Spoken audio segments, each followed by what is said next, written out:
जय हिंद दोस्तों, this is Diksha this side and welcome to my channel learn and flourish. तो आज हम हिस्ट्री के कुछ वेरी इंपॉर्टेंट क्वेश्चन करेंगे जो कि फ्रीक्वेंटली कई एग्जाम्स में पूछे गए हैं और UP triple S C pack के लिए पॉसिबल है कि आएँ। तो आइए हम डिस्कस करते हैं। तो पहला क्वेश्चन है, पहला मुस्लिम आक्रमणकारी कौन था? वो पहला कौन था मुस्लिम जिसने इंडिया पर अटैक किया, आक्रमण किया? तो वो था मोहम्मद बिन कासिम।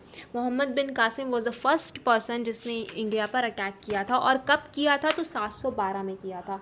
712 ईस्वी में इसने अटैक किया था। ठीक है, नेक्स्ट क्वेश्चन है, मध्यकालीन भारत का समयकाल बताइए। टाइम पीरियड से रिलेटेड कई क्वेश्चंस पूछे जाते हैं। तो मध्यकालीन भारत, मीडिवल हिस्ट्री का ये जो मीडिवल टाइम पीरियड है वो पूछ रहे हैं। तो कब से कब तक था? तो 712 एडी से 1707 एडी तक। ठीक है, 712 एडी से 1707 एडी तक ये मध्यकालीन भारत का समयकाल है। ठीक है, आगे देखते हैं, किसने भारत पर 17 बार आक्रमण किया? 17 बार आक्रमण किया था। तो ये महमूद गजनवी ने भारत पर 17 बार आक्रमण किया। और इसका सबसे प्रसिद्ध आक्रमण था सोमनाथ मंदिर, जो कि ये 16वीं बार 16वां आक्रमण था उसका। टोटल उसने 17 आक्रमण किए, तो 16वां आक्रमण जो था वो गुजरात के सोमनाथ मंदिर पर था, जो कि बहुत ही फेमस है। और जो 17वां आखिरी आक्रमण था वो जाटों पर किया था इसने। ठीक है, आगे देखते हैं, ईरान को पूर्व में किस नाम से जानते थे?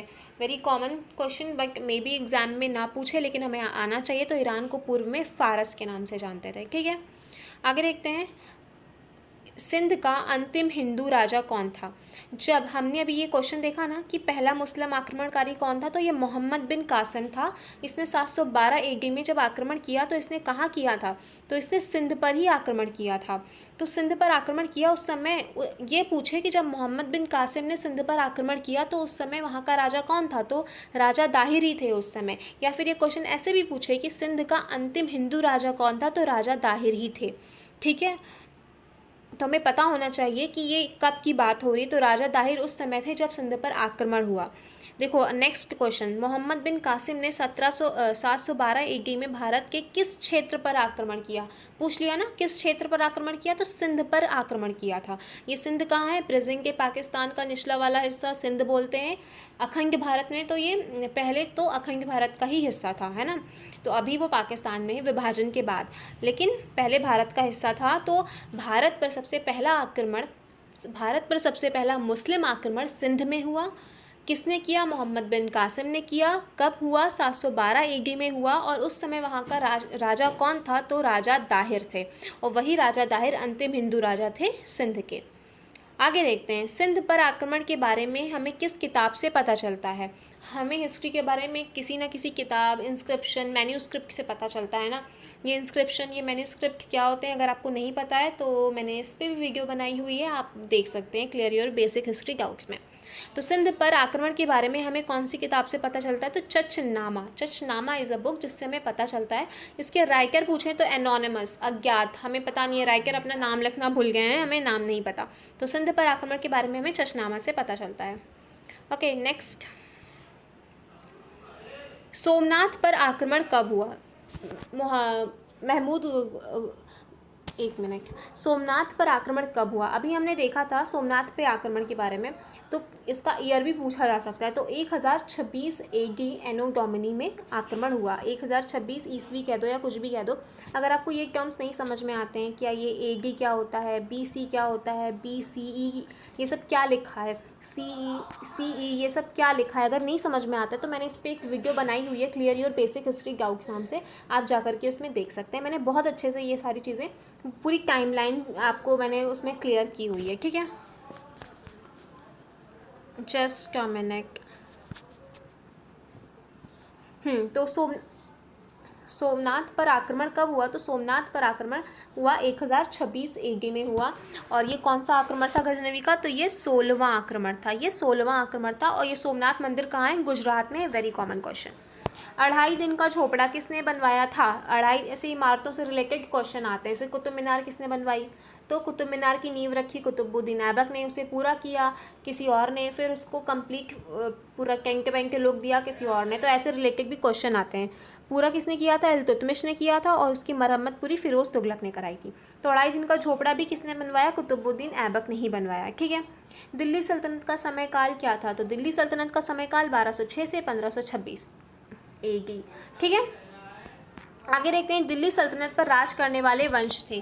तो दिल्ली सल्तनत पर टोटल 5 वंशों ने, 5 डायनेस्टीज़ ने राज किया था। गुलाम वंश, खिलजी वंश, तुगलक वंश, सैयद वंश, लोधी वंश। और सबसे ज़्यादा, सबसे लॉन्ग ड्यूरेशन, सबसे ज़्यादा लंबे समय तक राज किसने किया? तो तुगलक वंश ने 1320 से 1414 AD तक।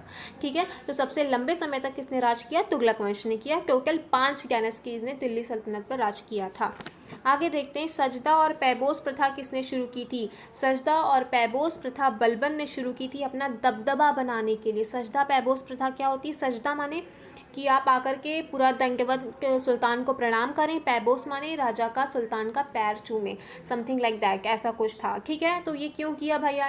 कि राजा का सुल्तान का दबदबा बने, कि भाई सुल्तान के सामने आ रहे हो, दंडवत प्रणाम करो। ठीक है। तो सजदा और पैबोस प्रथा शुरू की थी बलबन ने। आगे देखते हैं खिलजी वंश का संस्थापक कौन था? संस्थापक से रिलेटेड क्वेश्चन आते हैं। तो ये जो 5 डायनेस्टीज़ हैं, इन सब के संस्थापक एक दफ़े देख लीजिएगा। तो खिलजी वंश का संस्थापक था जलालुद्दीन फ़िरोज़ खिलजी। कौन था? जलालुद्दीन फ़िरोज़ खिलजी। ठीक है। दाग या हुलिया सिस्टम किसने शुरू किया था? अलाउद्दीन खिलजी। तो ये दाग सिस्टम क्या होता है? जो घोड़े होते थे तो पहचान नहीं मिलता था कि मेरे हैं कि दुश्मन के हैं, तो कुछ लोहे वोहे की सरिया को गर्म करके घोड़ों के शरीर पे लगाते थे, जिससे कि निशान बन जाए, पता चले कि हाँ ये हमारे हैं। तो इट वॉज इन ह्यूमन, ये मतलब क्या ही है ये। बाकी ये सिस्टम था किसने शुरू किया? अलाउद्दीन खिलजी ने। And extremely sorry for this background noise, ये पड़ोसियों के यहाँ से आ रहा है कुछ। नेक्स्ट क्वेश्चन है अमीर खुसरो को किसका संरक्षण प्राप्त था? तो बेसिकली अमीर खुसरो को कहते हैं कि मतलब बहुत से शासकों का मतलब कि संरक्षण प्राप्त था, उनमें से एक अलाउद्दीन खिलजी भी थे। ठीक है। आगे देखते हैं तुगलक वंश का संस्थापक कौन था? तो गयासुद्दीन तुगलक जो है कि तुगलक वंश के संस्थापक थे। और इन्होंने क्या क्या कराया? सिंचाई व्यवस्था शुरू की, नहर निर्माण कराया, डाक सेवा वगैरह की थी। उसके बाद फिरोज़ शाह तुगलक ने कौन सा नगर बसाया था? तो फिरोज़ शाह तुगलक ने जौनपुर नगर बसाया था। ठीक है। कहाँ है जौनपुर? ये उत्तर प्रदेश में है। ठीक है। टोकन मुद्रा किसने चलवाई? तो टोकन मुद्रा मोहम्मद बिन तुगलक ने चलवाई थी, जो कि बहुत ही पढ़ा लिखा शासक माना जाता था, लेकिन इसी को पागल शासक भी कहा गया, क्योंकि इसकी बहुत सारी योजनाएं जो कि अच्छी थी, लेकिन अच्छी तरह से वो लागू नहीं हो पाई, है ना। तो इस वजह से इसको पागल शासक कहा गया। इसने अपनी राजधानी परिवर्तन की दौलताबाद, और इसने जैसे कि टोकन मुद्रा चलाई, और भी इसने बहुत सारी चीज़ें की थी जो उल्टी पुल्टी हो गई थी। ठीक है। तो दिस वॉज इट। ये कुछ क्वेश्चंस थे जो हमने डिस्कस किए। सो अगर आपको ये वीडियो अच्छी लगी हो देन प्लीज़ वीडियो को लाइक करें, चैनल को सब्सक्राइब करें। और मैंने छोटी सी वीडियो इसलिए बनाई है बिकॉज़ ज़्यादा बड़ी वीडियो मुझे लगता है कि बोरिंग हो जाती है, और बहुत से लोग प्रेफर नहीं करते। मैं खुद लंबी वीडियोस प्रेफर नहीं करती हूँ। So if you like the video, if you like the questions, then please hit the like button, do subscribe to my channel and don't forget to share the video, because as I always say sharing is caring. जय हिंद।